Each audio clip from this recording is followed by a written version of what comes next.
जंगल में एक शेर और एक भालू रहते थे। दोनों बहुत ताकतवर थे, लेकिन हमेशा इस बात पर झगड़ते रहते थे कि कौन जंगल का राजा है। एक दिन वे दोनों एक ही पेड़ के नीचे शहद का छत्ता देखकर उसे पाने लगे। तभी वहां मधुमक्खियां आ गई और दोनों को काटने लगीं। शेर और भालू भागते हुए नदी में कूद पड़े। थोड़ी देर बाद दोनों हंस पड़े।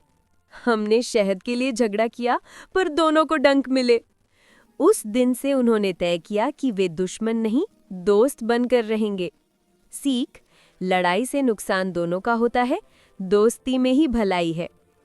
कहानी 2: भालू की मदद। एक बार एक छोटा शेर का बच्चा जंगल में रास्ता भटक गया।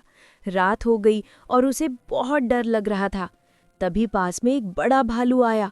शेर का बच्चा डर गया, मगर भालू ने कहा, डर मत, मैं तुझे घर पहुंचाने आया हूं। भालू ने एक दिन जंगल में शेर ने बड़ी दावत रखी। उसने सब जानवरों को बुलाया, पर लोमड़ी को नहीं। लोमड़ी को बुरा लगा तो उसने चाल चली। अगले दिन उसने कहा, महाराज, सुना है शिकारी आपके लिए जाल बिछा रहे हैं। शेर डर गया और अपने गुफा में छिप गया।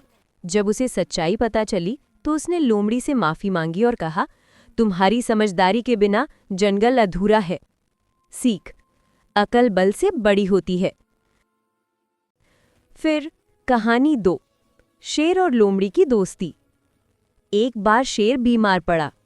लोमड़ी रोज उसके लिए खाना लाती और सेवा करती। जब शेर ठीक हुआ तो उसने कहा, लोमड़ी, तुम सच्ची दोस्त हो। लेकिन बाकी जानवर बोले, एक घने जंगल में एक शेर रहता था, जंगल का राजा। एक दिन एक शिकारी शेर को पकड़ने आया, लेकिन गलती से उसका छोटा बेटा जाल में फंस गया। शिकारी भाग गया और बच्चा वहीं रोने लगा। शेर वहां पहुंचा, दहाड़ने ही वाला था कि उसने देखा वो तो एक मासूम बच्चा है। शेर ने बच्चे को नुकसान नहीं पहुंचाया, बल्कि अपने पंजों से जाल फाड़कर उसे आजाद किया।